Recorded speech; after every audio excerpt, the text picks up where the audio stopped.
I would phrase it a bit differently. I would say what we call physics is a representation of a part of consciousness that observes itself. Okay. Anyway, so what's the evidence for that kind of view? And here, of course, on the one hand, it's a bit of a leap of imagination, of faith, of course, but also there's a kind of scientific background, and that's closely related to this interface theory of perception, which seems to tell us that the things around us that we see, including those nice pictures of brain scans that we saw before, are just what we call interface representation. So they do not inform us about the true structure of reality, but they're a very convenient way to make sense of whatever exists around us. Are you working for the Association for Mathematical Consciousness Science, or like where are you right now, and what's your field? Okay, so I'm currently a professor of philosophy of science and technology at Shanghai Tech University. And I'm a co-worker with Don Hoffman on his interface theory of perception and his conscious agent theory.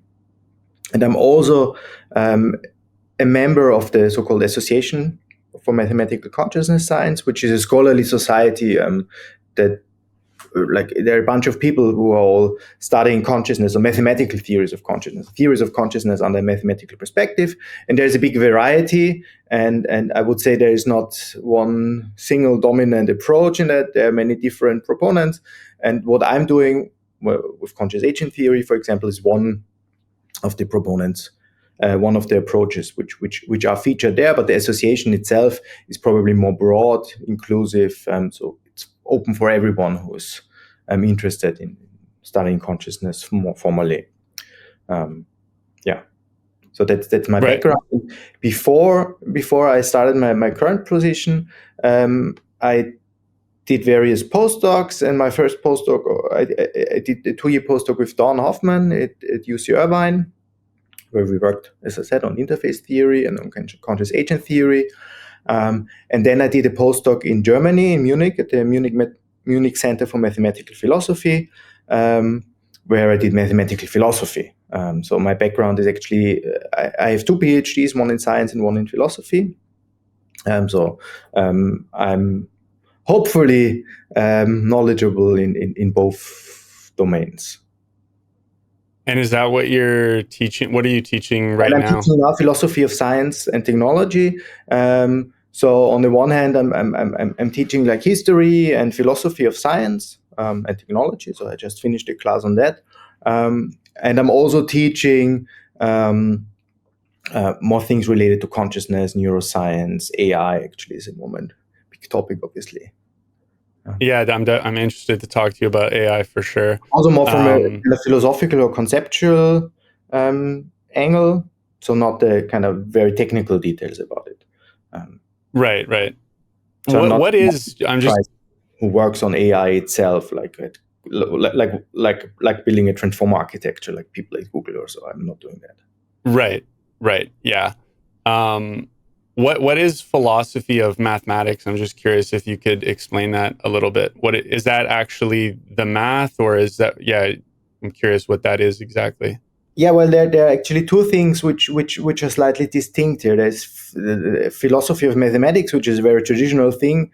You have mathematics, and then you have a philosophy of that, like this question, or what's the kind of ontological status of numbers? Are numbers existing in some Platonic heaven, or what are numbers? It's philosophy of mathematics. And there's mathematical philosophy, which takes philosophical questions. So in my case, it would be some question about consciousness. What's the relation between what we call a physical system and consciousness, and tries to answer those questions using formal methods or tools which are very similar to what mathematical sciences or mathematicians are actually doing. Very so those good. Are 2 slightly distinct questions. Yeah. And what got you interested in just philosophy, science, consciousness? Like what made you want to go into the whole? I mean, it's such a huge area of study, and I looked at your resume a bit too. Like you've been in so many different places, like working Mhm. on this stuff, like kind of all over the world. You've been at a bunch of different universities and institutions. And so what made you want to, yeah, go into this work and dedicate your life to working on this? I mean, this one like mainly you're working on consciousness, right? That's kind of your main Yes, I pursuit. think Like, what's your biggest? yeah, I think the problem of consciousness, from all the problems which I so to say, which I experienced so far, that's the most interesting one, because it seems to be the kind of most frontier element that there actually is at the current place. It really this question how what is consciousness? How is consciousness possible? How do we understand meanings? And what does it also mean to be like a human being? Now, like a biographical story to it is actually I was interested in kind of understanding the world around me, so to say, when I was in high school, and I I was pretty much convinced. I always liked philosophy in high school, but I was still quite convinced that actually the best way to answer that question, so this, what is the stuff around me, is actually going into a scientific field, and that's why I spend a lot of time. I'm studying science, physics, chemistry. So that was my, so to say, my initial academic upbringing, so to say. Um, but towards the end of the studies there, I kind of had this feeling that, well, it would be actually, there still seems to be something missing. I mean, the problems get interesting and very sophisticated and complicated, but also very isolated. Now, what about this question of consciousness? And then there wasn't actually much to be doing there. There's no, I mean, it's still not the case that it's kind of institutionalized in a sense that that there's a department for the study of consciousness or something like that. It doesn't really exist. um, so at the end of my PhD, I was actually wondering whether I could, how to actually best pursue it. And so to say, for a lack of better opportunity, I then started to engage more with philosophy again. And that's how I got into the business of philosophy. And then during that time, I actually discovered Don and Don's work. And I was kind of intrigued by it. And I met him in 2016 for the first time. And then we talked a little bit. And that then developed into a ongoing collaboration. Because and one of the reasons that really fascinated me and still is fascinating for me about that kind of research is that there are very, let's say, philosophical or very fundamental questions which are approached from a scientific perspective, and that's Right. something And you mean those fundamental questions about life? That's what you mean? about Like life, about, consciousness, and stuff like that. So I was and when approaching it from a, yeah, from like sorry, a go ahead. rigorous scientific mathematical perspective. So when I was studying philosophy, I was and I'm still very interested in this whole ideas about taking consciousness to be fundamental, panpsychism, for example. And I always wanted to have something which takes this idea but kind of transforms it into a scientific research program. And there was not so much, or there is still not so much in this direction available today. But one of the few things, or one of the few projects, so to say, which are realized is Don's stuff. So, and that's why I wanted to work with him. Right. Fascinating. I find it really interesting that so you said, yeah, initially in high school, you became interested in consciousness and you wanted to approach it from science, from the perspective of physics, math, biology, chemistry, whatever else. And then you did your PhD, and then you sort of came back around full circle to looking at the philosophy again. Yes, of course, in retrospect, Wh- it sounds much more rational and planned out than it actually was. So, when Of you ask course, my yeah. my younger high school self about consciousness, then I would have, I would say, what consciousness? I don't know what it is. I just had this feeling that I want to understand some stuff, basically. Yeah. I So guess I'm curious. I'm curious what it was that that made you go from like thinking, as opposed to staying on the track that this is a physical thing and you're going to keep going down the route of looking into like the physical science of it, physics and so on. Um, what was it that was there any one particular thing that made you say, other than Dawn? I mean, before you got there, were you already thinking? Was there some inspiration that made you say to yourself, "Oh, maybe this isn't physical science. Maybe this is something else that physical science isn't explaining"? Or or maybe I would put it a bit differently. I would say I was never actually believing that philosophers would call it physicalism, so this idea that everything that exists is yeah. physical or supervenes on the physical. I was never actually entertaining that position in the first place. I found it always a bit strange, actually. Wow. I, Why is that?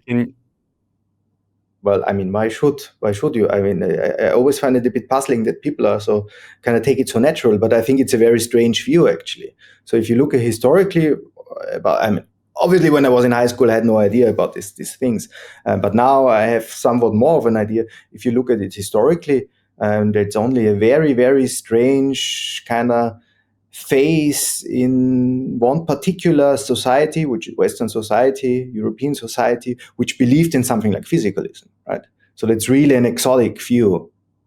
So it's very unnatural in some sense. And it was always very Wow. unnatural for me. So okay, that's really, really interesting. So what was it then that, I mean, maybe you could then explain a bit about what the evidence is for someone like yourself to look into, when everybody else in the field, I guess, is really saying consciousness has to be physical, it has to be coming from the brain. And even though right now all we have is correlates and so on, eventually something is going to come out the same way that it did for vitalism back when DNA was discovered. Eventually something's going to some discovery will emerge from the research that shows that consciousness is physical, and to look anywhere else is basically insane or sort of like airy fairy, you know what I mean? Yeah, so I think this narrative that you kind of described this is very wait and see, and then we will derive a physical theory, blah blah blah blah blah. I mean, that's a kind of story, right? A scientist, you shouldn't believe stories, unquestionably. I mean, it's a story, so maybe it's true, maybe not. And I think when you are working in science or probably in any other field, sometimes you make decisions for doing things which are not rational in some sense, which are more according to your intuition that you have. And I think you just need to follow your intuition. And if you're a scientist, you have your intuitions, but you need to really try to make them as precise as possible. And that's just what happens. And my intuition just didn't happen to align with those narratives that you kind of painted there. It's not really a question of, oh, there's the evidence here and there's the evidence here, so what's the most rational thing based on this evidence to do? I think we have one has an intuition, and then one follows the intuition. Of course, it's important to make that rational and to make that precise, and then to compare in the end with the evidence. But that's typically not the starting point. And as Right. you just So said, if you survey the evidence, then what you say, what the evidence tells you, okay, there are these correlates. There are many of those correlates. There's not really an explanation of those correlates. People have been working on that for quite some time now, more than 30 years. It's still actually not the case that there's anything which looks remotely like an explanation, and it's not even clear that what those correlates really are. So there's still uncertainty about that. So even that is not quite clear at the moment. So I would say that right. the evidence is not very good. So why is it why is it that so many scientists seem to be so adamant that that physicalism is the bottom line? Why is that? Well, of course, I guess I'm guessing about the motives of other people, so that's always a bit difficult. But I guess it has been quite successful. Actually, it has been very successful in the last 300 years. I mean, one must say that. I mean, yeah, of course, most yeah, biological phenomena, for example, they well, maybe biology is not such a perfect example, but like other fields, chemistry, for example, most phenomena in chemistry. For some time, people actually thought, maybe there is something like an additional kind of law or domain which applies to chemistry. And now people said, oh no, actually, if we just stick to physics, so to say, as a bottom fundamental level, then it's actually quite good in order to deal with this with many of those phenomena which we encounter in chemistry. And then it's not unreasonable to assume that that's actually a good thing for all, or that's true for all kinds of different phenomena. But with consciousness, there's a big difference, and it's also this different. There's also a big difference from the example which you just mentioned about vitalism and the phenomena of life. Now, consciousness seems to be inherently different from those phenomena which can be what philosophers would call purely characterized from a third-person perspective. So we take an objective or more or less outside view of things. We have our observations, our measurements, and that suffices to purely characterize what's going on. Now, with consciousness, it seems to be not the case.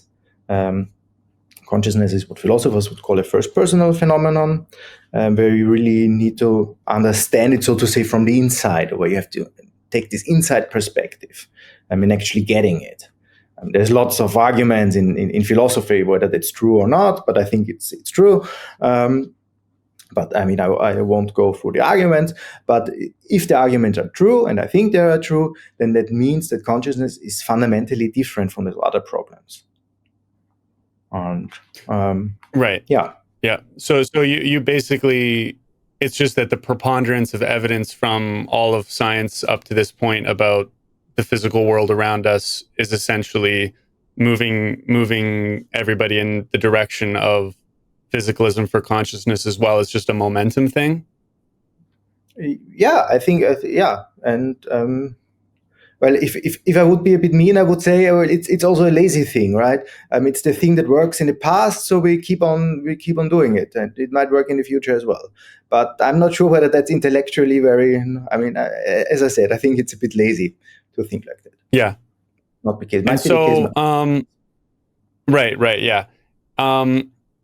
So then, yeah, despite basically everybody being against you. And I've heard Don talk about this too, where it's I heard you talk about this as well, actually. I can't remember where it was, but, I guess now things are starting to change a little bit where this perspective is being taken more seriously by the scientific industry, I guess, for lack of a better word. But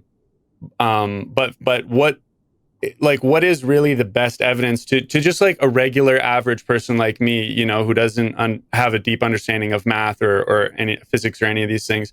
What is the best way to explain the evidence that someone like you or Don sees to say, yeah, this is a worthwhile scientific pursuit to try and show that consciousness is not from the brain, that actually the brain is from consciousness?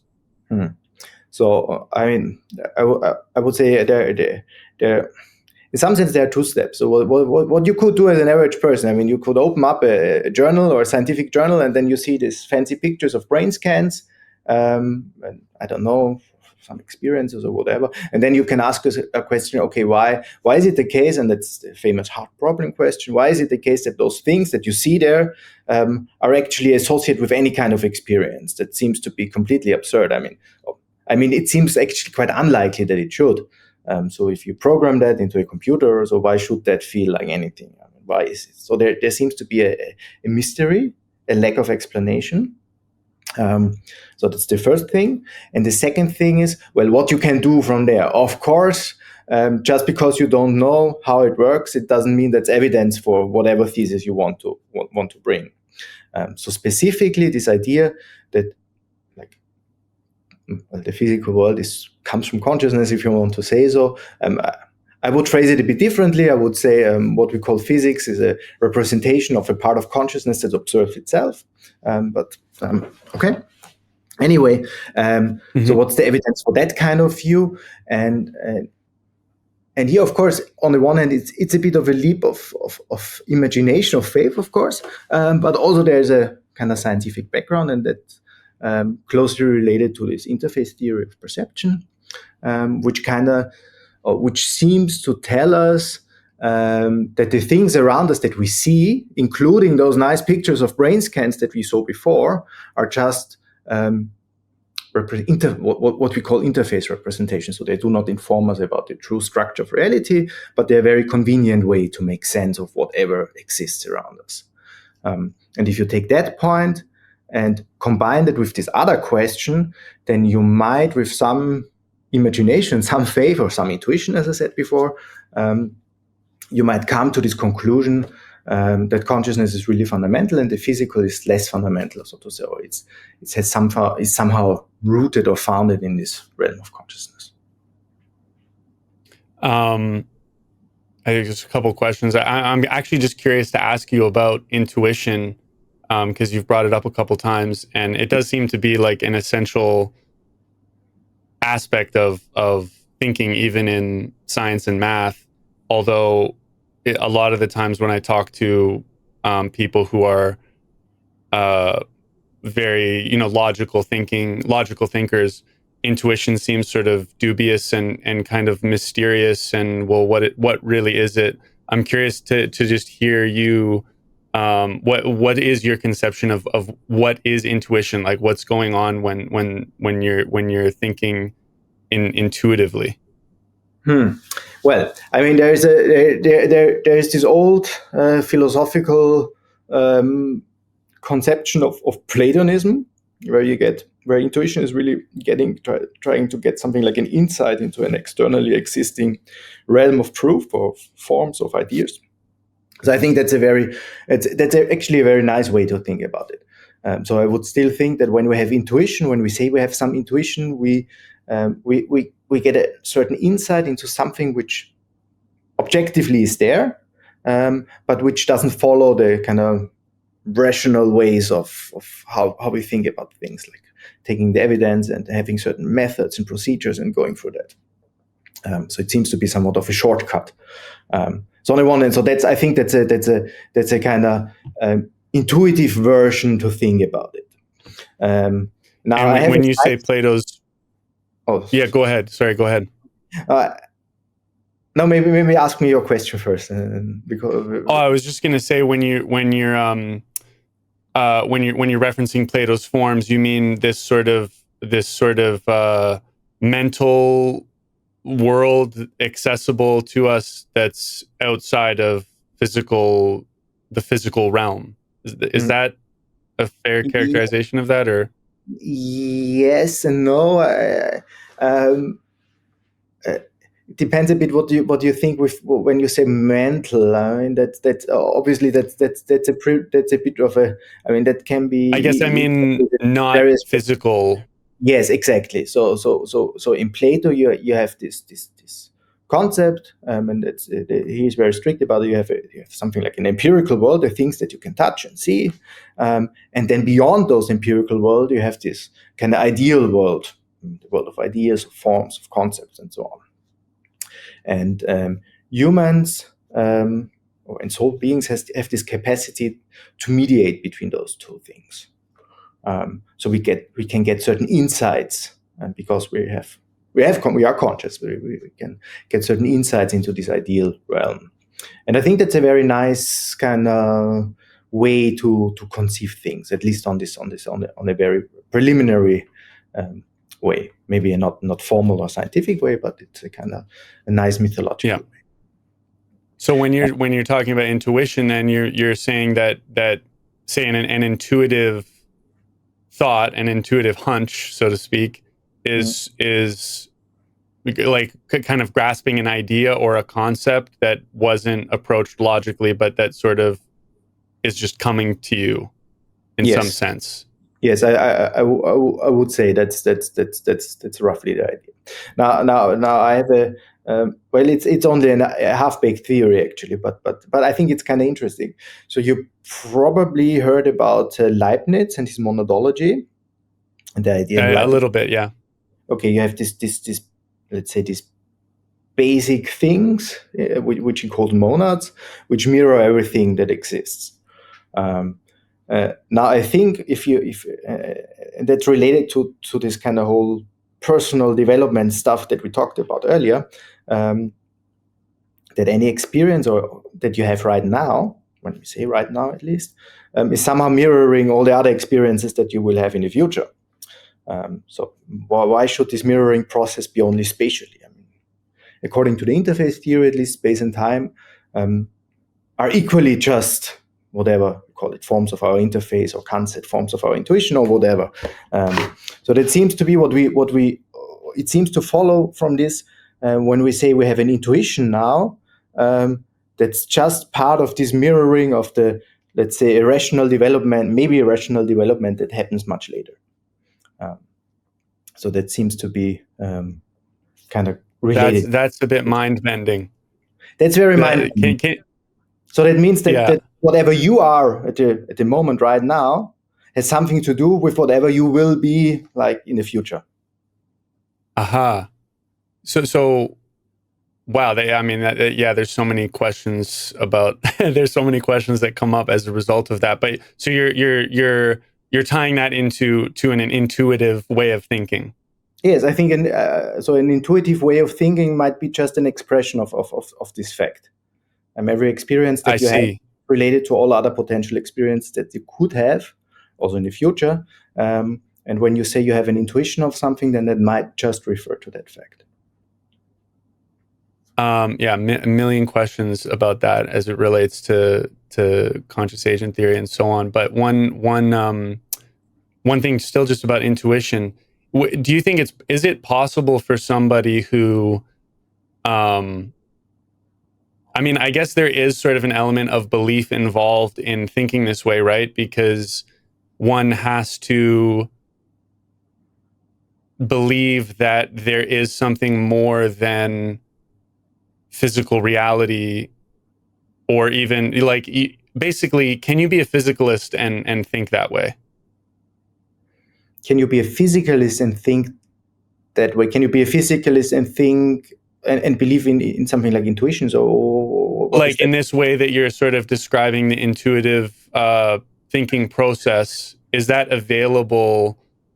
Well, you have to ask that to a physicalist actually, but my guess would be that the physicalist would give you would tell you a story where this which is not this Platonist like story. We would say, okay, when you have an intuition, it's kind of a shortcut which happens in your brain, or processing shortcut, something like that. So I guess a physicalist could tell a story which somehow fits that. I don't. It would be a story that has to do with basically some mysterious brain process. Yeah. So he would say you think you have an intuition of something, or you think you have some insight into some realm, but actually that's not the case. There's just unconscious processing which you're not aware of, and it seems to you as if that manifested as these intuitive processes. Right. Would you say that the way you're thinking about the Platonic realm, if it's fair to call it that, is in some sense, is that similar to the idea of the collective unconscious? So I'm not an expert on Jung's notion of the collective unconscious. That's why I'm a bit hesitant. But no, I'm just curious because it just reminded me of that a little bit. I mean, if you don't have any thoughts on that, that's totally cool. Yes, but I mean the question is, of course, when you speak of the collective unconscious, how mental is it, and how mental is the, so to say, the Platonist conception, right? so I mean, you use the word unconscious, but what does it exactly mean? And there I say I don't know enough about the theory of collective unconsciousness to actually answer that. But it Yeah. might be, I think yes, it might be related, of course. But I would say It's, I mean, oh, sorry. go ahead. The important thing is that when you have this Platonist conception, um, you're thinking, people tend to think about something which is, well, it's not individual. No, of course, there's this similarity with the unconsciousness, but it's not even something which is tied to, I don't know, living being or psychological agents or something like that. It's just a basic feature of the universe, so to say. And here I don't Right. know how the theory of unconsciousness Right. thinks about this thing. Yeah. It's a bit different, I think. Okay, cool. Yeah, I mean, that was a bit of a tangent there. But just to come back to conscious agent theory, is that, like, as far as you see, is it the, from your perspective, is it the leading theory of consciousness at this time? Like, or like, just from your perspective, or if it's not, kind of what are its top competitors or the harshest critics? Just that. Well, I mean, leading is always a bit of a difficult word. I mean, word if you think about it in terms of, well, leading in terms of what's the most widespread view in certain institutions, or what's the view which attracts most funding, or stuff like that, and then the answer would be clearly no. I mean, 99% Right. of what's done is neuroscience based, Yeah. basically. I mean, from your From my perspective, like, perspective, it, I yeah. think it's actually it's a very good theory. It's a very interesting theory. I mean, as Don is prone to say, most probably it will be wrong. But I mean, okay, most scientific theories turn out to be wrong at one point. But it's a very good theory in the sense that it kind of really shakes up a lot of intuitions that you have. So in that sense, I And would the say, way, in that sense, you would say that it's sort of, it's from your perspective, it's your, I guess, if you, I mean, you're working with it and you're working on it, so it's your theory of choice. You're putting your effort into it. right, right. And who are, like, what is the best criticism that you've heard of it? So, well, I mean, I I think one of the potential criticisms is basically tied to the interface theory itself. Basically to say, well, the interface theory shouldn't only be true about what we say about the physical world; it should also be true about what we say about ourselves. And I think that's a very good point. Um, and it forces us to think, when we think about conscious agent theory, what are those conscious agents? Um, it forces us to be a bit cautious, not to kind of import too many things of our individual psychological constitution onto the basic properties of these conscious agents. And actually, that's, in principle, that's not what's happening in the theory. So if you read about conscious agent theory, it tries to stay very minimal. It just says, okay, there are these conscious experiences and there are actions, and those things hang together. But obviously, and that's related to this critique, a lot of people would think, okay, that somehow looks as if you were saying your conscious experience is somehow everything there is to the world, or something like that. And that would be a strong objection, but it's not really targeting conscious agent theory. But conscious agent theory might sound as if it were saying something like that. Right. So, I mean, that doesn't even sound like much of a criticism, really. But I guess that's sort of, is that the best that's been levied against it at this point, or? Well, I mean, I would say one other criticism is just that it's super hard to empirically assess the theory. Um, it's and due to the fact that Yeah. only few people are actually working on a theory, one criticism would be, it's not worked out to the same standards as other theories might be, and it's also true. But of course, that's true because there are only a few people who are actually taking it seriously. Um, so you can't have And that. do you expect that's going to change? Like, Oh do yes, you expect that definitely. more people? Yes, definitely that will change. So when I mean, my own experience, and I think that's also Don's experience. Um, the more we say, the more we talk about it, or the more it gets talked about, the more often we get something like, I don't know, students of send me a message and say, I want to work on that stuff, and I think that will increase in the future. Of course, you Yeah. want to get the right people working on this stuff, and that's the difficult part, right? Um, but still, I think there's a lot of, at least the interest is increasing a lot, and it's just a matter So of. yeah, the interest. Yeah, I mean, I observe that just like from as a total outsider to the whole scientific community. I mean, just as far as like what I see being talked about on online and so on. Um, but I just wanted to go back and ask you something about how you're, or anybody who's thinking about this, is conceiving of what a conscious agent is. Um, Obviously it's similar to like a monad or some, or the way I read it, it's like similar to a monad basically, and it has nothing to do with being conscious. Like when you're thinking about a conscious agent in this theory, how are you conceiving? Is it basically like you're thinking about it from like a mathematical perspective, like like the Markovian dynamics, or how do you conceive of what it is?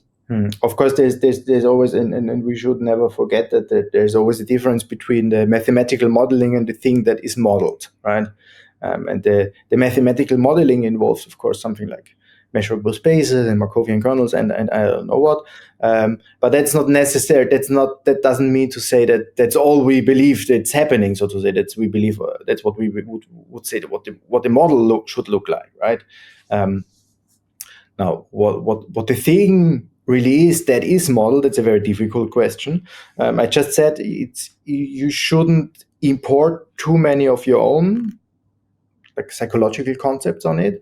But of course, when you say something like, okay, the most basic ingredient is a conscious agent has experience and acts on certain experience. Both experience and actions is something which is imported from your own experience. I mean, you are consciously experience something, and then you would say, okay, the conscious agent is also consciously experiencing something.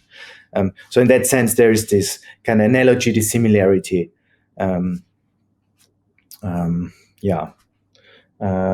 So I wouldn't say it's just an abstract formalism or so. It really picks out something, some very concrete thing which is happening out there, which is really happening. That experience is happening. There are certain, let's call it, centers of experiences and action. Right. So conceptualizing it beyond the mathematical framework of all of the technicalities about what it is exactly, precisely. Yes, but of course, that's a very philosophical approach then. I mean, this question, what do your mathematical formalisms or what do your mathematical models actually refer to, that's ultimately a philosophical and not a scientific question. And that's super interesting, because one thing I really wanted to ask you about is mathematically, how do you even, because I don't know any of this, so I'm really interested to hear what you have to say about this. When you're working on stuff like this, like when a mathematician is working on something like conscious agent theory, where you're literally working on something that is not, that's outside space time, that doesn't have anything to do with, well, it has a lot to do with the physical world, but it's more fundamental than the physical world. It's easy to imagine somebody, working on math, even something that is very abstract, like the Large Hadron Collider. Like I can still imagine sort of how somebody does math about, quarks and gluons and stuff. But how does one do math about something outside space time? Well, I think just, this example of doing math is actually just a good example. If you go to a mathematics department, virtually no one is concerned with how things behave in space and time or about things in space and time. And mathematicians are typically not studying that. At least pure mathematicians are not. So I don't know, when you do geometry, for example, and then you are interested in certain properties of triangles, like very classically geometry, like Pythagoras theorem or like the angle sum or something like that, and then that's not a question about physical objects. Right. So in that sense, I think that it's only a very it's a bit of a peculiar conception that whatever you write down when you do mathematics or whatever has to be about certain things in space and time. Of course, it's true, physics as an empirical science is concerned with things that we would observe as happening in space and time. But I don't see that it's the necessary requirement for us being able to do some mathematical. Right. That's interesting. It's just a perspective shift, basically, that math isn't restricted to. Or if you're a computer scientist, I mean, if you're writing a program, then you are. Most of them obviously believe, okay, that program runs on some piece of hardware in space and time, but that's not really what they are concerned with when they actually try to write a program or try to do something. They don't have to think about it or go to this level. Interesting. So it's just a natural consequence of mathematics itself. Yeah. Yes, I would say so. That's a possibility. Yeah, that's fascinating. It's not only true for mathematics, but I think mathematics is the most, let's say, intuitively accessible example for that. It's also true for philosophy, for example. I mean, philosophy is not about statements of things that are in space, that are existing in space and time, right? If you ask yourself the question, "Oh, what is morality?" or some other like of these big concepts in philosophy, if you ask about religion, for example, or whatever, then that's really not ultimately a question about things as they happen in space and time. Right. Yeah, of course. Yeah. So does that cause any sort of conceptual issue with where you start imagining that the math, like you were saying before, that the math is the thing? Like, does that cause an issue with that, where because math is the only way to, or I guess at this point, really, it seems from my understanding that math is the only way to look at things that are outside space-time. Does that lead one to think that the math is the thing that's fundamental in some sense? Or well, some people are actually thinking about consciousness being just about things, purely, I call it purely structural things, which can be purely described with mathematical things. Actually, there are people who think that. So I'm not. I wouldn't say that it's an impossible conclusion to draw. There are actually people who do it, but I don't think that's necessarily the case. So when you, as I say, when you have this other example, or when take aesthetics, for example, if you think about beauty, well, then on the one hand, you assume that this refers to something. There is something which is beautiful, but on the other hand, when you're interested in, I don't know, in a theoretical account of beauty, if something like that exists, or in a practical account of beauty, then that's not really a question of how things behave in space and time. Or if you do conceptual analysis, I'm not a big fan of that, but it's a typical example in philosophy, that you take a certain concept and then you break it down and see how these concepts hang together. That also has nothing to do with space and time. But still, the assumption is, okay, the concept that you have in the end, it kind of refers to something in the real world. But it's not so clear that this must be cashed out in terms of space and time. Right. Like the mathematical objects that you're talking about, where you would look at at everything as I guess that would be computational, right? So something like that would be able to be subsumed by conscious agent theory, right? Like conscious agent theory could contain a mathematical object like that? It should actually, yes. I mean, if conscious agent theory is about all possible kinds of experiences that you could have, and mathematical experience is one of those kinds of experience that you could possibly have, then mathematical experiences should be something which is subsumed under conscious agent theory. Right. That sense, yes.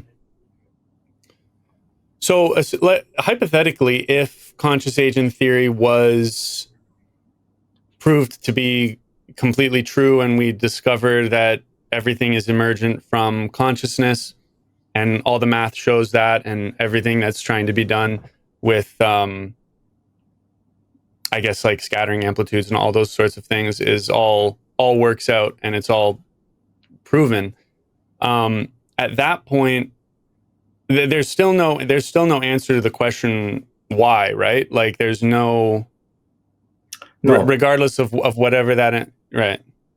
No, there is no answer of this why question. I mean, I'm actually, well, I'm not 100% sure what you actually mean with this why question. Why is there consciousness, so to say, or why is the stuff happening? If you assume, right, yeah, I guess why is the stuff happening? Yeah, why is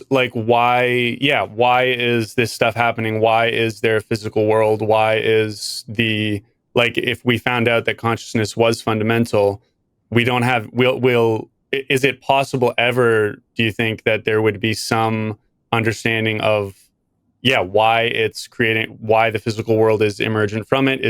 Would it be assumed that it's just like a natural process, or is there, like, you said we don't want to import our psychological stuff, so my natural inclination is to go to the question of, I guess, motivation, basically. I see. Well, I mean, I think there are different options which you could pursue, and one of them, or some of them, turn out to be wrong, and some of them not. But one option would be to say something like, consciousness is necessarily something which needs to explore itself, or let's stick with that example, and that means that the stuff is produced, so to say, in order for consciousness to explore itself. That's a very that goes back to a very old narrative, like know thyself and stuff like that. And I think that's true. I'm less sure whether that should be conceived, or whether we can have a scientific plus, so to say, if say scientific plus all the stuff which is done with conscious agent theory, whether that's a scientific question or whether that's a purely philosophical question, but it's certainly an option. Another option, I already mentioned Leibniz. Leibniz believed that we live in the best of possible worlds. So Leibniz would say, the whole creation that's going on, it's a necessary consequence of this whole system's driving towards, and Plato believed something similar, actually, towards beauty or some overall goodness, and to maximize that state. That's also a possible explanation.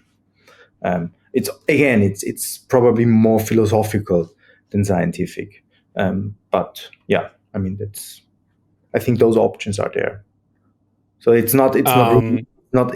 maybe some of those options will be more likely or less likely with conscious agent theory, but at the moment, at least, I don't see how that's fixed by the theory. You're right. What do you mean by fixed by the theory? That it's something like a basic assumption of the theory, that's why. Right. Of course. Yeah, of course. That would be probably trying to say way too much at this point, I suppose. That question of the motivation of the system, I suppose, and it's a philosophical question. Science and spirituality, because for me, I think that's what interests me most about this whole question of consciousness. I think because, I mean, if consciousness is fundamental, it's basically the last hope for, anybody who's religious or spiritual or anything like that. If consciousness is just physical, then, I mean, that brings all of that to an end, right? Yes. Yeah. So that's the intuition. I would say that's the intuition that many people have, including myself, actually. To Let's put it this way: to think that there's a kind of genuine form of meaning or spirituality. If physicalism were true, then that would place a hard limit on that. Now, the physicalists, of course, they would answer that that's actually not the case. But I don't know what to make of that. So I share your intuition, actually. Interesting. You think that the case. I mean, I guess that a physicalist can make the case that there's, I guess maybe there's some practical utility in some psychological practical utility in spirituality and those things, if physicalism was the case. Yes, I think that's what the physicalist would point out. I don't see how it ultimately works out. I mean, it seems to me that ultimately the physicalist would need to say something like, "Oh, there exists something in the dynamics of certain physical systems which we describe as meaning or spirituality or whatever. But in fact, there's only atoms in the void, so to say." An old quote by Democritus. Yeah, right. Which seems to me to say, okay, it cannot be something which exists on a fundamental level, and that's something which, when we don't have this physicalist intuition, but the other intuition, do not really like. Yeah, so that's what I wanted to ask you about. Also, was the question of meaning. I've heard it, but both ways, and I've thought about it both ways. In terms of meaning, I mean, like, so there's the question of ultimate meaning, which is what I'm most interested in, because to me, that's what indicates that there is some contribution to something, that one's life has some contribution to something, and that's the question of ultimate meaning. And then there's sort of momentary meaning, which is what I've heard from a lot of people, caring about people, and, well, isn't that enough for meaning, even if there's not some ultimate meaning? We don't need ultimate meaning for us to have meaning in our lives. But I really want to hear your perspective on this whole question, because for me, I really just can't see, like, I can see if it was proved that there's only material and that's it, and there's absolutely no continuation of anything after death, regardless of what that is, then it's fine for me to accept that idea that, okay, well, that then this is all we have, and that's fine, and you can go about moment to moment and try and make the most of it. But still, there in that case, there's no ultimate meaning, and so all of the actions are ultimately meaningless because they're not contributing to anything. Does that make sense? Yeah, I think that's a very nice distinction that you draw. I mean, between you call the ultimate meaning, and I think the other was momentary meaning. And the physicalist would actually could tell you a story about this momentary form of meaning, but would need to say something like, "Oh, this ultimate meaning doesn't exist." That's kind of non-starter. And if you take a position of conscious agent theory or others, you would probably say, okay, there is this ultimate meaning, and it grounds any other form of things that we call meaningful. And that's more of the intuition that I would have. And if you remove that ground, of course, then you have a big problem. Yeah. Yes. Okay. So you see the same problem with that I do. Yeah, I would agree with you. So at least I would share. I would say I would share the same intuition, and I know that a lot of people also have this intuition. Right. Okay. Yeah. Yeah. Because I've heard it characterized like, say, are you if you go and watch a movie or something, it's going to end. So what's the point in watching it? But it's the very act of watching the movie is what gives it meaning. The fact that the movie's contributing to someone's life, that is the ultimate meaning for the movie. In the same way that the ultimate meaning for a life would be to contribute to something outside of it, if that makes sense. Yes, I mean I would say that the possibility, the open possibility, which I see is to say, okay, this ultimate, what you could call this ultimate level of meaning is something which is not static, which is created all the time through these momentary acts of meaning, and I think that's a very Mm-hmm. nice way of thinking about these things. So those are kind of, there's a two-way interaction, so to say, between those two things. Right. Yeah. Yeah. I see it. I mean, yeah, I do find it troubling that, not to say that you couldn't live a perfectly fine life if there is no ultimate meaning, but I think it would be a little bit, it would be unfortunate from my perspective that, because it from my view, it invalidates, I mean, it essentially invalidates everything that's going on, because it's just, there's no, I mean, you can say that you're making the world a better place and all these things, but it's not for anything. Yes, it's a bit depressing, right? I mean, and it's also not quite. I would say it's also not quite fair. I mean, not everyone has this fortunate is in a fortunate position that he could make momentary meaningful acts every time that he is alive, so to say. I mean, most people are actually living a miserable life, and Right. they're certainly not in a position to make a, I don't know, um,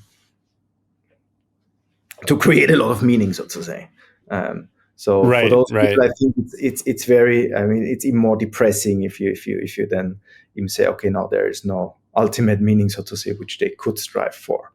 Um, so Right. it's, Exactly. Yeah. you Yeah. have Exactly. momentary meaning making capacities, but anyway, you can do it, and that seems to be a Yeah. bit mean. Yeah. Exactly. That's my thinking as well.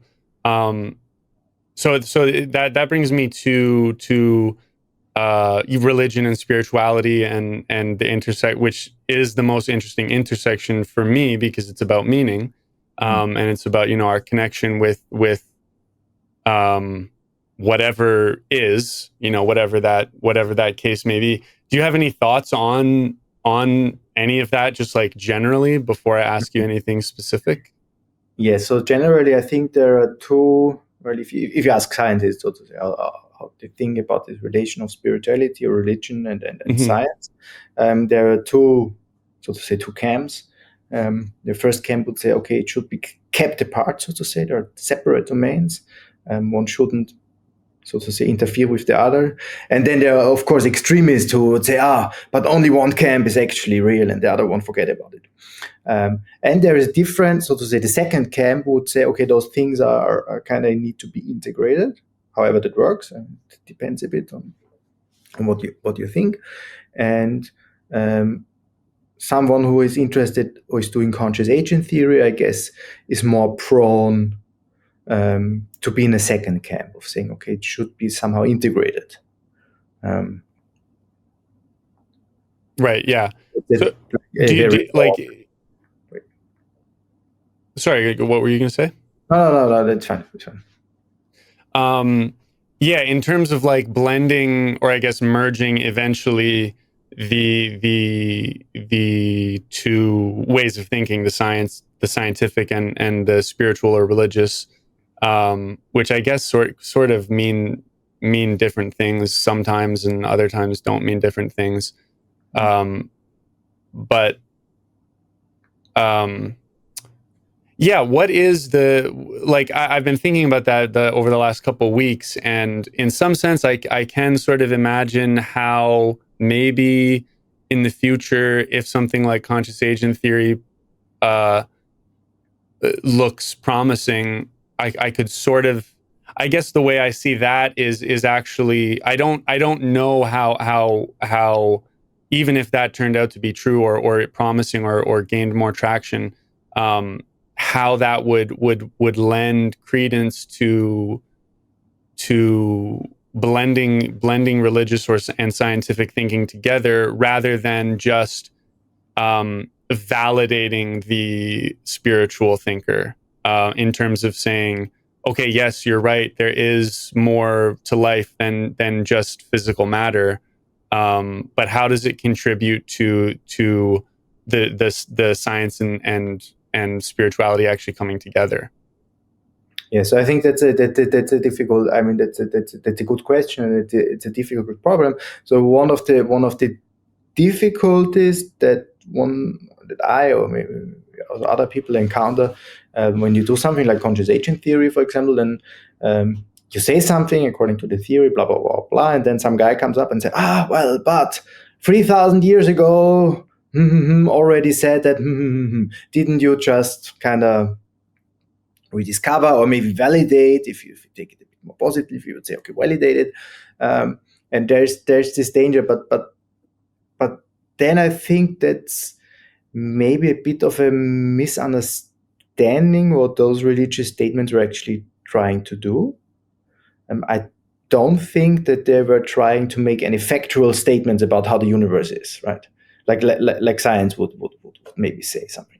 I think they have a different function. And when you think about the integration of scientific and spiritual knowledge, let's put it like this, one way, I'm not saying that's the only way, but that's one way to think about it, would be to say, okay, there are about different aspects of a kind of unified process or of a dynamical thing that's happening. And you need to, or you should try to view this thing from different aspects in order to grasp a more complete understanding of it. And here science and religion could be just complementary ways of doing that. Another function, since, well, if specifically about conscious agent theory, since it's about consciousness and about having potential experiences, and that's related to this kind of incompleteness thing that we already talked about or touched upon about it, is to say, well, you need to say, you need to have a certain kind of direction to look at. I mean, there's an infinity of possibilities, so you need to carve out a certain path through these infinite possibilities. And well, spirituality might be a very good way to actually help you to carve out this path. Maybe it's not a statement about all the properties that you will encounter there, but it's a good way to kind of, as we said about the intuition, to kind of put you in the right mindset to do something. Yeah, right. And I mean, of course, there's been countless. I mean, Leibniz himself, of course, was religious, very religious guy, and I guess arguably, like, a lot of his thinking was probably inspired by his religion, right, or his belief in God. Yeah, definitely. I mean, that was one of the biggest motives, I would say, for his intellectual development. And Leibniz did contributions in maths, in philosophy, in theology, in engineering. So I mean, that's quite something, I would say. And do you think that, like, Leibniz was not only, I mean, of course, he's very well known for his theological interest, and that's true. I mean, that's his main thing. But he was also quite interested in actually ancient Chinese divination. So that's kind of interesting. I mean, at least he thought like, that's very similar to some of the things which I said in my system. Oh, interesting. That's another sort of intuition thing. Yeah, definitely. In some sense. What's your opinion? Like, I hear a lot of thinkers when something like that comes up, when you're talking about someone like Leibniz or Newton or any of these people who were religious or spiritual, it's people will often just chalk it up to, well, yeah, at the time everybody was basically religious, and so it's no big deal. If they were alive today, probably they wouldn't be religious, or something along the lines of that kind of way of thinking that in some sense sort of denigrates the spiritual view on things, or tries to remove any potential significance that it had on that way of thinking, that basically that it's not compatible with science. I don't know. Does that resonating? Does that resonate at all? Like, is that anything that you've heard or? Well, I think there are two ways to think about it. One is, and they're both actually like sociological, historical. So the first way, and you appeal to that to say, okay, well, there's a common, people in the, let's say, 18th or 17th century, they were not wondering about the existence of God. That's something which was natural to them, which they just assumed, of course, God exists, right? And you better make your system kind of compatible with that. So there's this story, and then you could say, okay, well, so they are kind of operating within a certain socially acceptable or socially like widespread view of reality. And that's certainly true. But what's also true, if you look at if you historically look at what like these top physicists like Leibniz and Newton and Descartes and people like them, what they did, I would say that religion or their religious beliefs had a big part in the way how they actually made their discoveries. Meaning that without those convictions which they had, they would probably not be able to come up with some of the stuff which they came up with. And so in that sense, historically, you just need to say, okay, well, that's part of the same story. So if they were living today, maybe they wouldn't have the same beliefs, maybe they would be atheists or whatever. But then it's maybe not likely that they would come up with similar discoveries that they came up with back then. So in that sense, religion played a big part in their actually scientific contribution. Right. Yeah, that makes sense. So do you see, going back to what you said before, do you think then that religion and spirituality and science are sort of always going to have claim to separate domains of life? Like even if even if consciousness is proved to be fundamental, it doesn't really change that, right? Like there's still people aren't going to get their meaning, like their meaning about life or connection from science in the metaphysical sense, right? Mm-hmm. So sorry, I didn't quite get the question. I guess what I'm trying to ask is, you don't see them ever really merging religion and spirituality and science. You see them as always maintaining separate domains of human experience. I said it's one way how many people think about it. Right. I didn't mean that's the way how I think about it. I think there's also what do you think? way to think about it. And the second way is actually they should be integrated and they should be close to each other, right? And how does that happen? Yeah, can you lay that out a bit? Just what your view? What you said. If take for example quantum agent theory, or you can take other examples as well. But if you take that, then there's some mathematical technical apparatus which is interesting, which you can work with, and so on and so on. But that alone doesn't give you the kind of neither the understanding nor the motivation to actually work on it. I think that comes from elsewhere. And so I kind of talked about this one possibility or this one model that science and religion are just talking about the same thing, but have different, but illuminate different aspects of it. But that doesn't mean that means. Right. And what do you think about when? I mean, that's a very common thing, especially with conscious agent theory. That like you said, people will come and say such and such said such and such, thousands of years ago, that the world is an illusion and that it's all consciousness. Is that? I mean, what do you think about that? Well, I mean, one easy answer would be to say, well, okay, but with conscious agent theory, you're making that claim sufficiently precise in order to be testable, in order to be accessible to others, actually. So what's often happened in certain mystical traditions is that you have some general statements which are followed by the statement, but actually you can only, you need to make the experience yourself. And then how to make the experience yourself, and then it's very difficult. I mean, right. So I wouldn't say, I don't say by this that when you have mathematical formulations in conscious agent theory or whatever, you can replace those things. but it might be suited to help you actually get through the process yourself, and that's a very good thing. So you see them as complementary then? Yeah. Ultimately complementary. Yes. And like the idea, I got to ask you about the idea of God in relation to conscious agent theory. I've heard Don sort of mention this obviously briefly a couple of times because it's something that's so natural as a part of the theory. When you look at it, you say the whole collection, obviously, of whatever the totality of all conscious agents are, then that looks a lot like some idea of God. And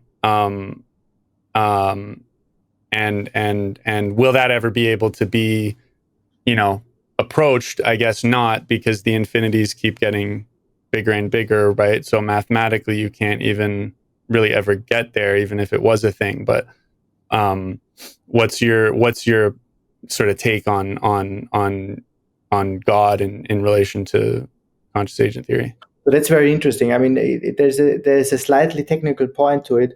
So it's not just that you can speak about the totality of things that exist, but in conscious agent theory, you have this kind of interesting property that if you take two conscious agents and you combine them, then that satisfies the properties of a single conscious agent. So you have this totality, but this totality is also automatically by the theory, so to say, fused into one. And it's not just thinking about the totalities, like you would say, okay, the totalities of pencils which exist on my desk or something like that. But then you would say something like, oh, if you take the totalities of pencils that exist on my desk, that's a single pencil as well. And that led Don actually to this idea that you have a one, so to say, super conscious agent, which envelopes this whole hierarchy of infinities. So you have oneness, but you have a lot of infinities packed into it, so to say. So that's this technical detail, right? It's not just talking about collections of things, but it's also talking about collections of things under this property that they combine to one single thing. Because otherwise you would end up saying like, okay, you can talk about, people actually in science would call it the universe, the totality of everything that exists. But why should we call the universe God? There is no reason to do it. And in conscious agent theory, you might say, okay, but if you talk about this unity, this universe, then there is a kind of clear sense in which that is a single conscious agent, and that might have this association with a version of the God idea in the theory. Yeah, so that's with physicalism, of course, with the universe, it wouldn't make sense to say that because there's not necessarily a notion of anything to do with consciousness there. But of course, with conscious agent theory, it's intrinsic to the idea. With physicalism, you could say, okay, you have the totality of planets and stars and things in between. But I mean, that's not a thing in itself, so to say. Other as in this abstract kind of way of thinking. But with conscious agent theory, it's a bit different.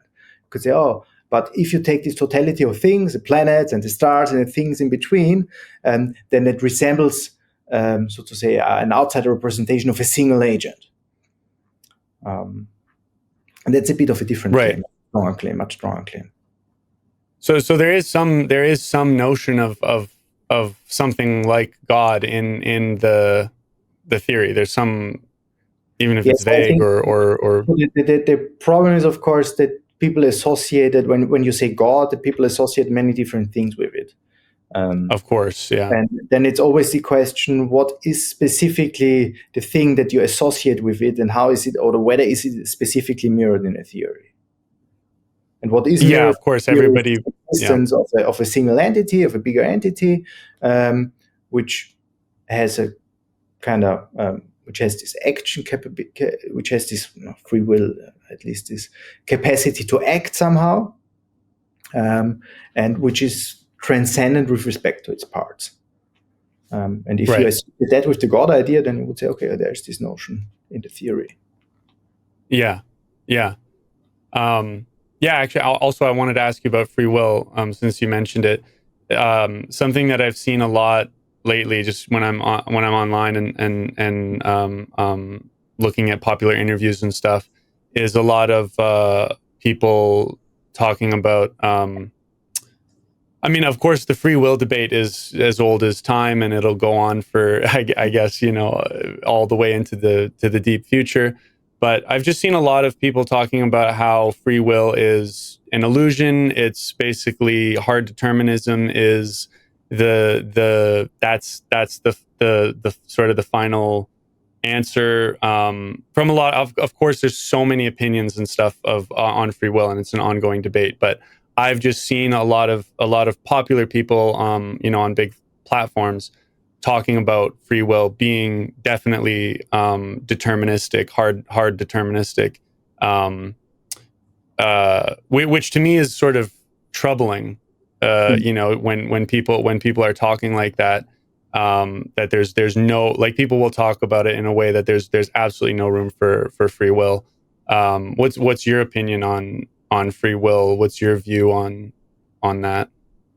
Yeah, as you said, I would say the debate about free will is kind of endless, and it's a messy business. But in some sense, I'm I'm blamed for my own misery now because I brought it up. I triggered the question. Well, I think it's actually what people often don't realize when you look at all these popular debates that's coming up, is that it's actually a very old question. I mean, a lot of things were said previously, many years ago, which somehow resemble a lot of the things which are said today. So the state of, I would say, the state of debate is not really an improvement. It's just maybe a differently phased reoccurrence of what already people discussed like a few hundred years ago. So there's a traditional notion of free will, which is intuitive for most of us, also for me, but which might be completely wrong. And so this traditional notion is that free will has something to do with being the originator of some causal or law-like chain that unfolds in the world, so to say, or being a certain element within, a determining element within such a chain. So that's this, I would say that's a standard idea how we think about freedom, how we think about free will. And discussion about that and about the futility to think about free will this way are very old. So if you take Immanuel Kant, a famous philosopher, he already said, well, if you base that concept, if you have that conception of free will, then you will end up in confusion. Basically, you can say, oh, there free will exists, free will doesn't exist. You cannot really decide on that. And the reason for that, according to Kant, and that's related to the interface theory again, is that we use certain concepts or certain ways to think about things, to think about empirical things, in order to reason about non-empirical things. And that's something which calls for trouble, according to Kant. So the first thing which I said is, we, in more modern words now, we probably need to reframe this free will debate in order to make any sense out of it. Otherwise, no chance. And I think those popular accounts that you mentioned are often, so to say, beating a dead horse, a very old discussion here, just kind of repeating what has been said before over and over again. So that's why I usually don't pay too much attention to it. Now, of course, there's this open question, how to reframe the question of free will, how to do it. And if we want to stay with this historical example of Kant, then it's kind of interesting to note that after the famous book, The Critique of Pure Reasons, which he wrote, where he said, okay, now that's not really a decidable question, he didn't stop doing philosophy. He produced a lot of more works, and then like the Critique of Practical Reason or the Critique of Judgment. And he came to a very interesting model to say, okay, free will, even though we cannot directly prove it as empirical phenomenon, is something which underlies certain ways of acting in the world. So for Kant, it was related to morality and to religion. One might not like this solution, but I mean, that was his solution. Conscious agent theory is a kind of different way to think about it. I said, oh, maybe if you study conscious agent theory, we briefly talked about this whole Markovian kernels, and those are probabilistic things. So there are hard probabilities in the formalism. Now the question is, how do you interpret it? How to interpret those probabilities? And as I said, those probabilities are there in order to connect experiences and actions. Right? And there are two ways to, or there are multiple ways to think about it.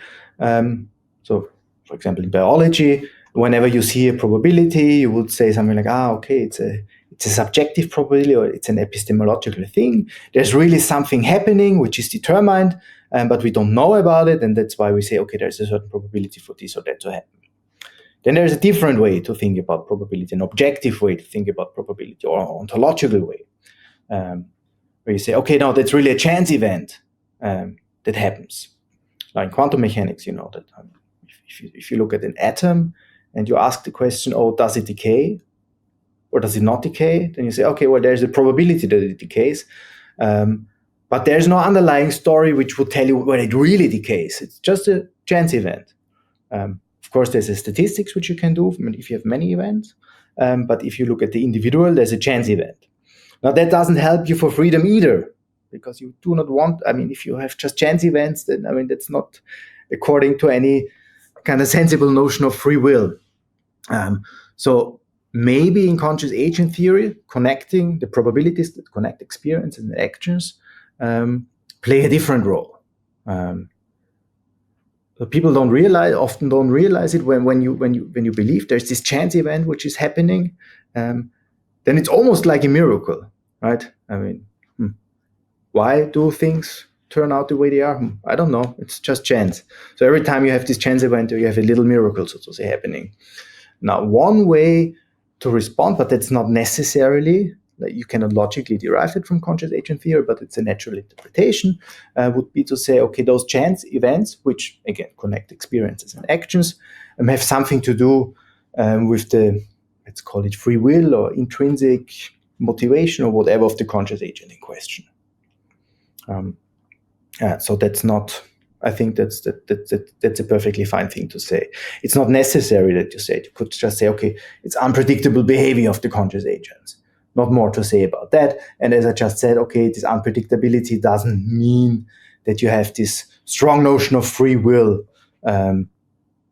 It doesn't really help you if you want to keep this idea of free will that you and I probably share, or that most people have.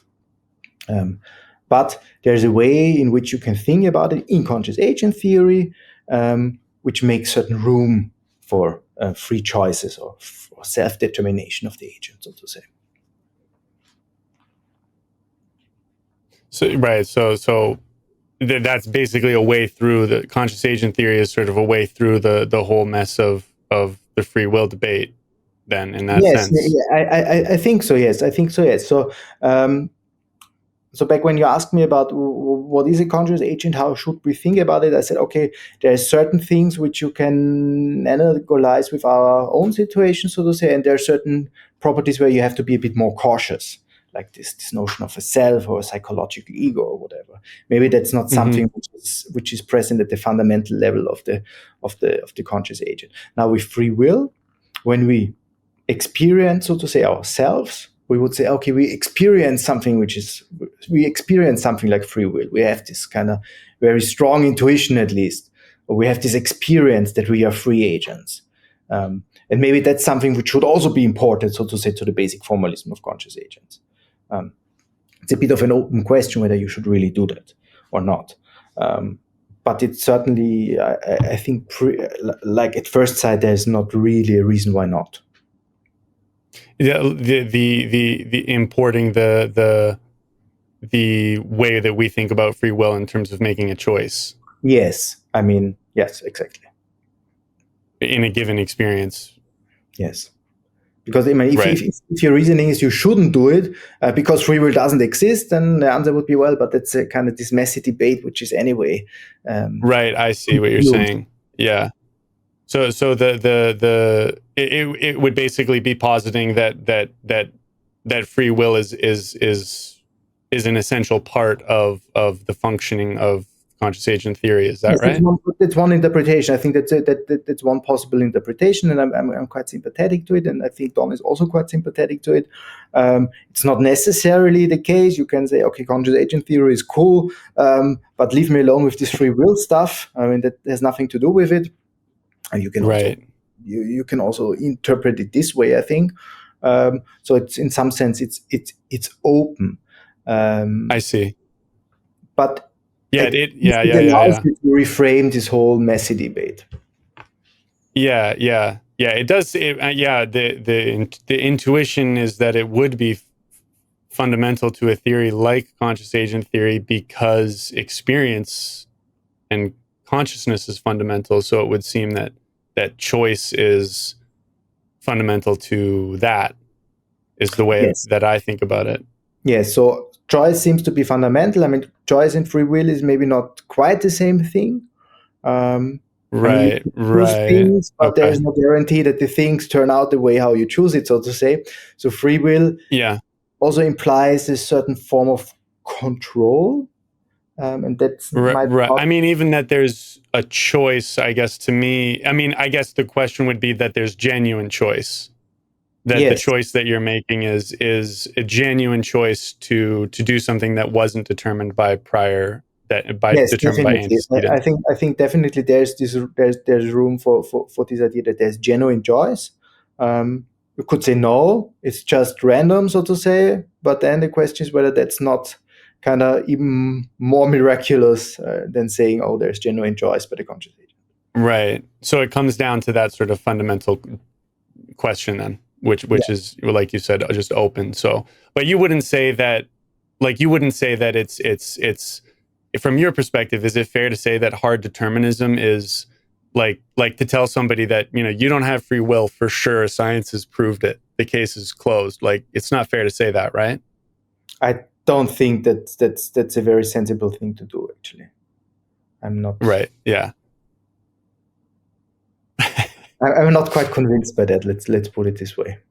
That's good. That's good. As long as, I mean, I think it's nice that there's at least some room, you know, for there still to be at least the possibility of genuine free will. I mean, you know, so I guess I've read some people say that it could be potentially a good thing. I don't see how that's particularly possible, but um, yeah, that's a very good explanation, and very interesting, and also part of the reason too why I like conscious agent theory so much, because it's, you know, giving that genuine possibility of putting that at a fundamental level, which goes beyond all of the events that occur in you know, throughout all of history and that have led up to this moment, and so on and so on. It's outside of all of that, so it's sort of not part of that question. It exists at the same time, like evolution and everything that, you know, everybody's, your genetics and all of these things that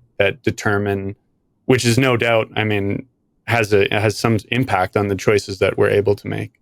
That's how I see it, or how I think about it. Yeah. So if you're so to say, if you're a conscious agent theorist, or maybe if you only accept the interface theory of perception, which is a much lower step, so to say, and then Right. you would subscribe to this inference that space and time is just a data format for our experience.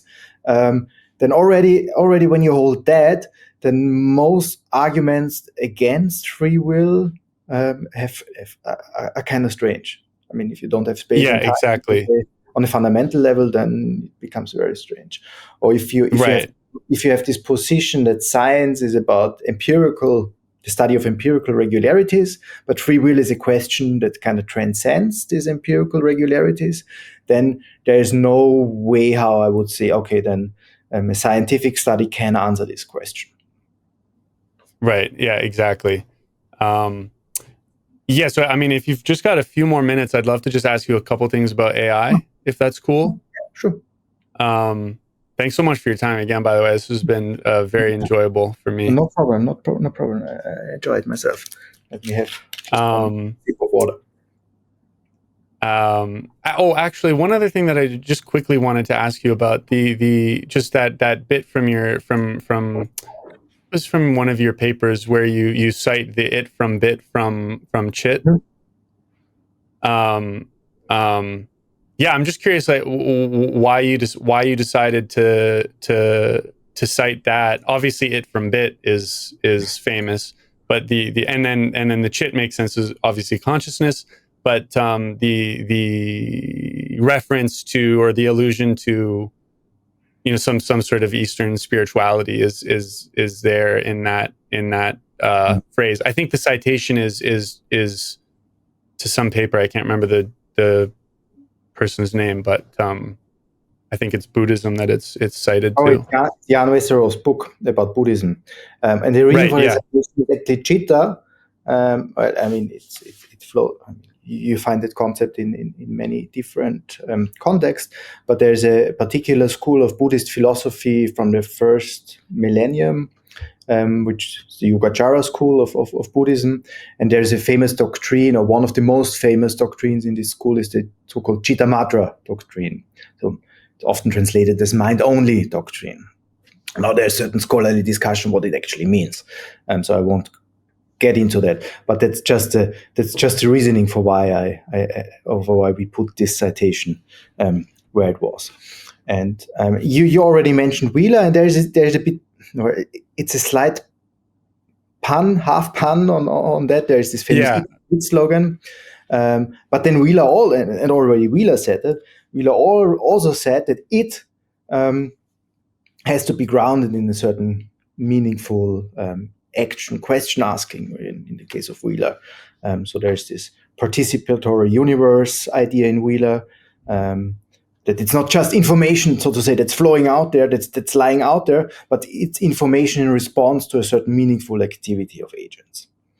And you already have that idea in Wheeler, and I think to say eat from bit from chit kind of emphasizes, I mean, Wheeler might probably would be very reluctant to link that to consciousness, but be that as it may, it's just an extension of this idea. So it's not just information, but it's information as it is grounded in some meaningful activity.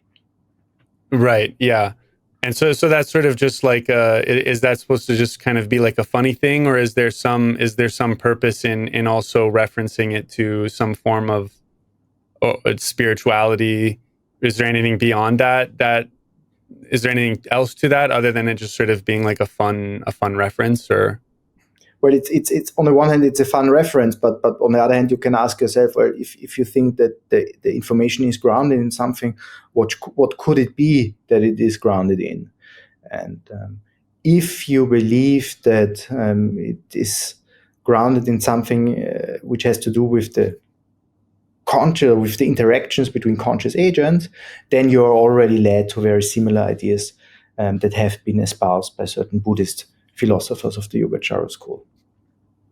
So there's a certain half-serious background to it as well. Okay, so yeah, so that's intentional then to sort of link to sort of cite spirituality there. That's intentional and somewhat serious. Yes, definitely yes. Cool. That's really cool. Yeah, because that's of course that's the a lot of the Eastern philosophy, ancient Eastern philosophy. I see it. There's tons of comparisons about it because of all of the stuff that it has to say about consciousness and experience and so on. I would say there is always a little tricky thing, a little danger, and I'm working in an Eastern country, and I have a lot of kind of. I'm very interested in this whole intercultural philosophy thing which is going on, and what happens, or what's the danger, is that we kind of impose certain concepts that we came up in our historically actually came up with in the Western world, so to say, when we think about idealism and consciousness and all this kind of high-sounding terms, and then we import them, so to say. We try to shoehorn Eastern traditions into that conceptual scheme that we have, and that's always a bit dangerous to do that. It might be helpful for us to actually make sense of what other people said, but there's also this possibility that we do something strange to those kind of ideas and doctrines. Do you mean like taking them out of context in a way, or? For example, yes. Usually they exist in a certain scholarly context. and especially in Indian Buddhism, for example. I mean, there is Yeah. a philosophical rivalry between schools and discussions and debates. And if we take it all out of this context, then we might give a kind of caricature view of what actually I happened. see. And that's I see. I see what you're saying. Yeah. Yeah. And of course, there's a bunch of like you said, there's many different schools of thought about consciousness, from Advaita Vedanta and Ugacharya school, like you said. There's certainly not something like one view. I mean, there are many Of course. different rivaling views. And so we also do that. This taking out of context, so to say, when we look at our own tradition. So there's also this danger here. For example, philosophically, I'm kind of interested in this notion of idealism, and there are many different idealist systems actually out there. There's Leibniz, there's Kant, there's Berkeley, there's Plato, and they all say slightly different things. So it's very difficult to all, so to say, use a single concept to kind of pick them out. Of course, and there's a lot of nuance and particularities depending on what philosophical tradition you're talking about. Of course, Yes. Definitely. I just want, of course, from broad perspective, I just mean that I find it interesting because of the, of course, the similarity to where it seems like modern science is sort of going. Yes, and it seems to be that there's so to say a shared intuition somehow, and that's exactly. Yeah, of course, and whenever something's been around for a long time, and then modern science starts saying similar things, of course, it's just very from just a completely regular perspective, it's just very cool. Yes, it is. Yeah, it's just very cool to see that. And so, it just naturally brings up so many questions of what may be true and what may be discovered in the future, or what may be impossible to be discovered, and not ruling anything out, and like that, basically. As far as AI goes, I really wanted to ask you about when Don talks about opening new portals into consciousness. As far what I understand it, and just tell me if I understand this correctly, that with conscious agent theory, consciousness couldn't be made by consciousness itself couldn't be made by a computer, right? Yes. So I think. No. Go ahead. Okay, so I mean, we just briefly talked about this Association for Mathematical Consciousness Science that I'm part of, and a lot of people who are part of the association are interested in this question of AI and consciousness currently. That's a big topic.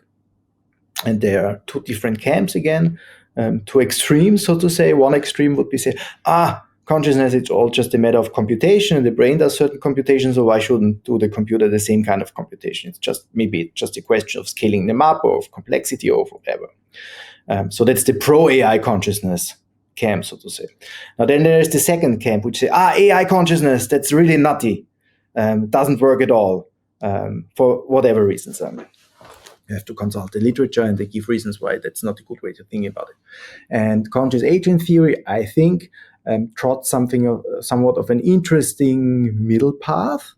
On the one hand, and it's perfectly right what you said, I mean, conscious agent theory, and that also relates to this "it from bit from chit" sentence. It's not that consciousness, so to say, follows from information or is emergent from information processing or whatever, but it's the other way around.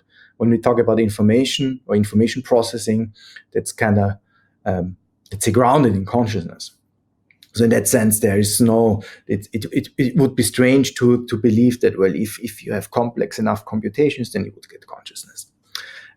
But that said, there is a close link between what we would describe as computation or as information and consciousness.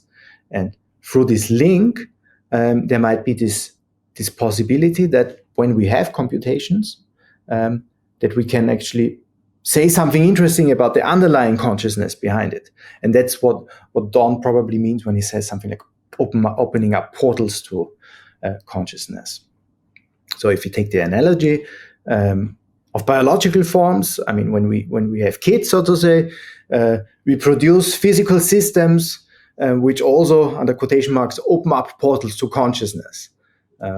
Especially with kids, we have this impression, well, in some sense, they are like us, but in a different sense, they are autonomous beings, so to say. I mean, their experience is really their experience, not just mine experience. But there's also a sense in which it's closely connected.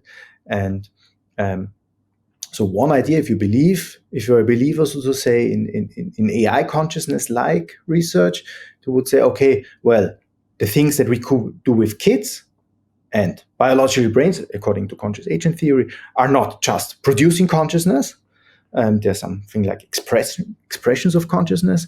Maybe if we can do that with AI, then it's kind of the analog position. It's just not a biological technology that we use, but an artificial one. But why not? Interesting. So in some sense, does that mean that in some sense it still would be possible under conscious agent theory to have a computer that is conscious in some sense?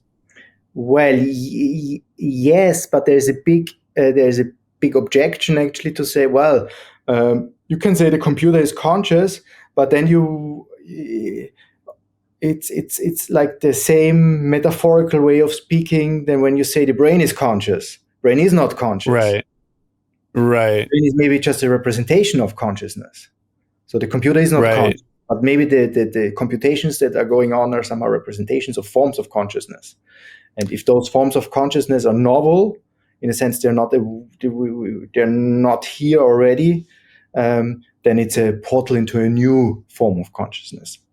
Right, I see. So that's basically computational theory. Right, it's accessing consciousness. Right.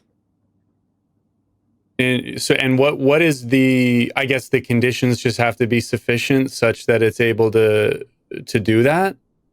Yeah, so that's the tricky question. That's the tricky research question. Right. I mean, how is this bridge between, so to say, consciousness and what's happening in physics or in terms of information or whatever? And that's still an open question, how to conceive of this bridge, so to say. So only if we had this bridge, then it's kind of straightforward to infer from that that we maybe could have something like AI systems which access consciousness or forms of consciousness. Right. Wow. Yeah. And then obviously from there, the possibilities are just absolutely insane. What do you have any thoughts on? I mean, of course, right now AI is in some small way, I guess, to everybody is just totally exploding because, a few years ago there was AI was still sort of like a total sci-fi thing. And now you hear about some AI thing pretty much every day with all the language models and stuff. And I mean, people are so used to it already. It's crazy. Do you have any thoughts just like generally on I'm curious about how it's going to potentially affect like an industry like I mean any industry I guess, but particularly therapy and psychology and those sorts of like interactions. Like do you think that it's just inevitable that it's going to go that far to where we're interacting with AI, which I guess that might not even be the appropriate name eventually, but it would just be we'd be interacting with other form of consciousness, right? I wouldn't say inevitable. I would say it's suggestive. So one of the problems that I actually see with AI, it's a political problem. You would have assumed, one would have assumed like 10 years ago or 5 years ago, that it would lead to a more equal state or a more democratically thing. I mean, that was the high hope of the internet back then, but that actually didn't happen. So if you look at who are the big players in AI development now, you have the big companies which have money and compute and stuff like that. So it's really very unequal. And that's very worrisome, I think. Okay, so that's, so to say, that's the main caveat here. But more specifically to the question which interests you, whether what its relation to like things like psychotherapy or psychology are. I would say I'm not an expert from this field, so I speak as a layperson in some sense. But if you look now psychology or scientific psychology is mainly based on a very nice physical thing, and that's the human brain. And it's okay, a lot of psychological stuff or a lot of psychological theories are ultimately top level descriptions of things that are implemented in brains. And the big problem with that is that you often seem to lose this aspect on experience. So when people, for example, now a trendy research area is psychoactive substances, using like psychedelics for, I don't know, treating depression or whatever. And it's a very interesting field. But one of the kind of worrisome things is that it's often mostly about what are the effects on the dynamics of the brain when you do that. And it should be what are the effects on your experience of the world, because that's really that seems to be really what is driving psychological changes in the end. And with conscious agent theory, by contrast to like a physicalist foundation in the human brain, and with conscious agent theory, that's this dimension which is brought actually to the table. It's really about the experiences of conscious agents and how they affect certain behaviors and certain appearances, so to say, which we call physical. Now, if you're able to bring that together with this AI consciousness research, namely AI consciousness research premised on conscious agent theory and not premised on some computationalist functionalism that is done today, then that might open up a potential for something like psychological treatments. Because then I call it the first personal aspect or the experience aspect of it all is actually taken seriously or takes center stage in it. Now, how exactly that works, details you must not ask me, because I'm not working on this. Yeah, of course. Right? Of course, yeah. My rough overall perspective. Yeah, getting down to the actual experience of like you say, the first person. The AI computers would be able to get genuine data on that under conscious agent theory if that was possible in the future. Yes, and then I told you about this bridge from, so to say, the realm of conscious agent to what we call the physical world, or maybe an informational world or whatever. If you had that, then the prospects for some real application in psychotherapy are much bigger, actually, I think, than there are now. Right. Yeah, really. Yeah, and of course the problem that you mentioned at the beginning, that caveat is definitely worrisome for sure. The centralization of the whole endeavor of AI is of course extremely centralized and owned by few companies at this point. Actually, they have a good interest in not to pursuing research into AI and consciousness too much, and because that would create a lot of problems for them, right? If you had this, if you think, okay, there's this relation between consciousness and AI or computation, then you cannot think of that stops you from, so to say, treating AI agents as mere tools. You would say, well, that's something like maybe there's an ethical dimension to it, and that is kind of detrimental to certain business interests, I guess. Definitely. Yeah. Fantastic. Maybe my last question will just be, because I don't want to take up any more of your time. I really appreciate it. Who the philosopher that has had the most influence on you, or your favorite philosopher, your favorite philosophical reading, or even your favorite book, or just anything like that. I'm curious what some of your interests are. What do you like to read, and what's been influencing you? And so that's actually a difficult question, because I think there are different philosophers that I like very, very much. But maybe in terms of books which I enjoy reading, there's the monadology, obviously, from Leibniz. The nice thing is that it's kind of short and small, and it's a very, well, comparatively untechnical presentation of what he thought. It's not like, oh, it's a hard study thing. You can just buy it and read it. So that's why I like it very much. I also enjoy reading Plato. Plato is also very accessible to read, but usually you won't get something like definite answers. You have more questions afterwards, because often the dialogues involve in kind of, oh, I don't know what. With respect to modern philosophy, like 20th century philosophy, I like Whitehead, philosopher called Whitehead, Alfred North Whitehead. But here I note that he's very difficult. So Whitehead interpretation is a messy business, so to say. He has this famous book called Process and Reality, which is like this big, and it involves many different kind of creations of new names and concepts, and he means something slightly different from what you would intuitively understand. So it's really a difficult read, but I think Whitehead is very, very interesting to read and very nice to read. There's a lot of great insights there.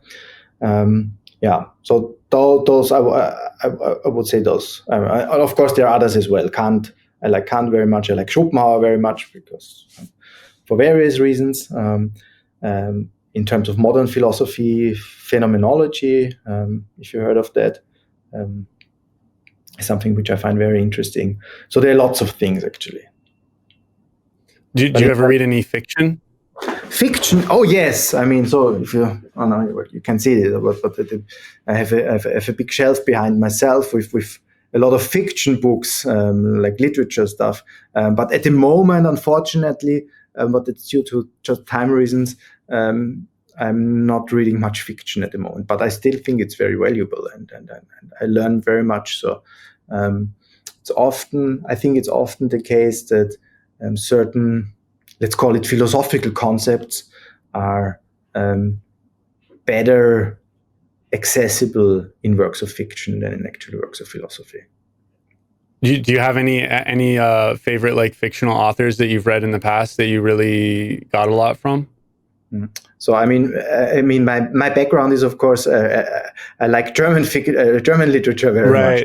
Right? Yeah, of course. Yeah. I don't know whether that helps you. And with German literature, there's I would say there's a historically very peculiar thing that the more modern German literature has a very, well, like the post-World War II literature in Germany has a very kind of bit of a different approach. That's why I mainly would recommend reading actually the classics. So, for example, Goethe's Faust. German classics. Yes, it's a very nice book. Or I'm from Austria, so when I was a student, I really enjoyed Arthur Schnitzler. He's a famous Austrian author. I'm very close to Freud and psychoanalysis from the early 20th century. I like that. I also have a bit of a, I would say, a bit of a knack for certain what's called romantic authors in Germany. E.T.H. Hoffman, who produced like works which are, let's say, precursors of what you would call fantasy or science fiction literature nowadays. I think that's also. Oh wow, cool. What's his first name? It's E.T.H. Well, it's E.T.A. It's just an abbreviation. Hoffman. E.T.A. Hoffman, yes. That's like early sci-fi fantasy kind of. Yes, I mean, it's not really sci-fi in some sense. Yeah. But that was the so to say, the occurrence when people like in literature started talking about things which are kind of supernatural, and made a lot of talked a lot about those things. Right. Cool. What was Was Rilke Austrian? Rilke was German. He was a poet. German. Yeah. Rilke I is thought he was Austrian. I don't know why I thought he was Austrian. He's what you said? I think Rilke is difficult. I've only read his letters to a young poet, which that collection of letters that he sent to a young man who wanted to become a poet and then ended up joining the army. Very influential, I think. Very a lot of people. Quite inspirational. Yeah, he's fantastic. Cool. Really awesome. Thanks again, Robert, for your time. Yeah. I mean, I could talk to you for hours and just keep asking you questions and questions and questions. So I really appreciate all of your answers and your time and your, something that I've seen written about Don so much online is like his people seem to really notice his patience and his compassion. And I don't know, I think that's the same with you. It must be something about this group of people or something working in this particular area or something. You guys are all so nice and kind. Oh, thank you very much. That's very nice to say. Thank you. So yeah, I really appreciated speaking with you and maybe as a finishing a personal story about when I would please. I would say when I worked with Don closely while I was in the US, so I really enjoyed that time. I mean, he's still inspirational and he's always open and he's not dogmatic at all. So he invites critics. It's really great, and I really profited from that experience, I would say. Of the time, your time working with him, of our time together, yes. Are you guys still working together now or communicating? Yes, because of course we're communicating, but I mean it's always if you separate it like physically, it's much more difficult to get together, right? And also there are certain health problems which stand in the way of having this regular like when I was in the US, we met like every week almost at some time, and that was really enjoyable. That's fantastic. Close to each other, right? Right. Live close to each other, then you can do that. So what he comes across as is obviously true in the sense in real life, so to say. How he seems. Definitely. Yeah, that's wonderful. It's nice to see people like that out there. So it's really great and inspirational, I think, for a lot of people to just see that. So, and it seems like you're carrying the torch in that regard too. Hopefully, yeah. So, yeah. Well, yeah. Thanks again, man. I really appreciate it, and I hope you have a great holiday. Yeah, thank you very much. Thank you so much for watching. I really hope you enjoyed this conversation. If you like this sort of content, please consider subscribing to the channel because there is more on the way. If you know somebody else who might enjoy this conversation, please share the video with them and don't forget to give it a thumbs up. Thanks again, and I'll see you soon.